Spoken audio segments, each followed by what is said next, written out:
राम राम शेतकरी बंधूंनो, तुमचा मित्र संतोष वीरशेव स्वागत करतो तुमचं कृषी समृद्धी ॲग्रीटेक या यूट्यूब चॅनलमध्ये। तर शेतकरी बंधूंनो, हळद उत्पादन घेत असताना आपल्याला नेहमी हा संभ्रम असतो की हळदीला पाणी आपण किती दिवसापर्यंत द्यायला पाहिजेत की ज्यामुळं आपल्या हळदीचं उत्पादन आपल्याला चांगलं मिळेल आणि एकंदरीत उत्पादनामध्ये चांगल्या पद्धतीनं भर पाडण्याच्या अनुषंगानं योग्य वेळी पाण्याचं व्यवस्थापन करणं हे अत्यंत महत्त्वाचं आहे। आणि त्यामध्ये शेतकरी बंधूंनो, साधारणतः आपण हळद लागवड केल्याच्या नंतर 225 ते 30 दिवसाच्या नंतर एकदा हळदीला एकदम असं जबरदस्त पाणी द्यायचं, ज्या पद्धतीनं आपल्या हळदीच्या बेडमधून सुद्धा पाणी चांगल्या पद्धतीनं बाहेर निघलं पाहिजेत अशा पद्धतीनं पाणी द्यायचं। नंतर पाणी देणं बंद करायचं।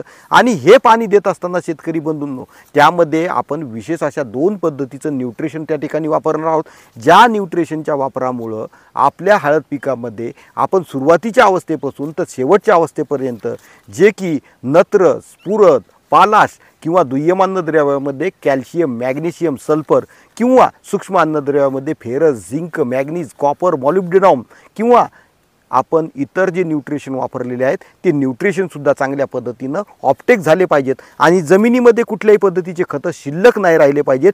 याचकरिता शेतकरी बंधूंनो, आपण हळदीला 225व्या दिवशी हळद लागवड केल्याच्या नंतर त्या ठिकाणी आपण NPK कन्सोर्शिया पाटील बायोटेक या कंपनीचं साधारणतः 2 लिटर आणि सोबत 2 किलो गूळ असं याचं द्रावण बनवून साधारणतः 200 लिटर पाण्यामधून आपण ड्रिप फर्टिगेशनच्या माध्यमातून आपल्या हळद पिकाला द्यायला पाहिजेत। यामध्ये शेतकरी बंधूंनो, याला पर्याय म्हणून प्रतिभा बायोटेक या कंपनीच्या वतीनं देण्यात येणारं कोकोली अत्यंत महत्त्वपूर्ण खत आहे। शेतकरी बंधूंनो, याचा सुद्धा वापर तुम्ही आपल्या 200 लिटर पाण्यामधून साधारणतः 6 किलोचा वापर ड्रिप फर्टिगेशनच्या माध्यमातून तुम्ही त्या ठिकाणी करू शकता।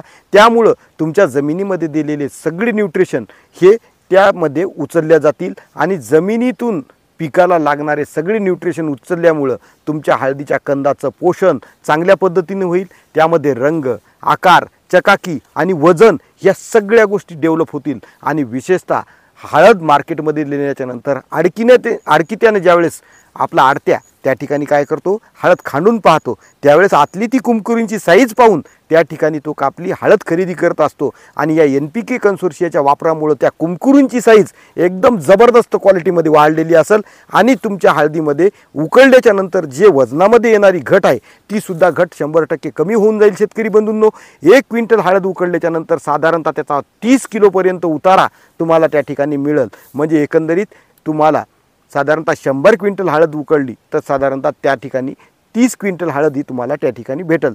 शेतकरी बंधूंनो, यानंतर तुम्हाला ग्रोन्यूट्रिका प्रोटेक या कंपनीचं ग्रोन्यूट्रिका कन्सोर्शिया सुद्धा तुम्ही त्या ठिकाणी वापरू शकता। साधारणतः 2 लिटर ग्रो कन्सोर्शिया आणि त्यासोबतच तुम्ही 2 किलो गूळ हे साधारणतः 200 लिटर पाण्यामधून द्रावण बनवून विद्राव्य ड्रिप फर्टिगेशनच्या माध्यमातून तुम्ही त्या ठिकाणी द्यायचं आहे। अशा पद्धतीनं शेतकरी बंधूंनो, या सांगितलेल्या तिन्ही कॉम्बिनेशनपैकी कुठलंही एक कॉम्बिनेशन आपल्या हळद पिकाच्या शेवटच्या डोजमध्ये वापरा। ज्या पद्धतीनं आपण चांगल्या पद्धतीचं भोजन केल्याच्या नंतर एक हाजमोला गोळी घेतो, त्यावेळेस आपण खाल्लेलं अन्न ज्या पद्धतीनं पचतं त्या पद्धतीनं या जमिनीच्या माध्यमातून तुम्ही जो NPK कन्सोर्शिया देता।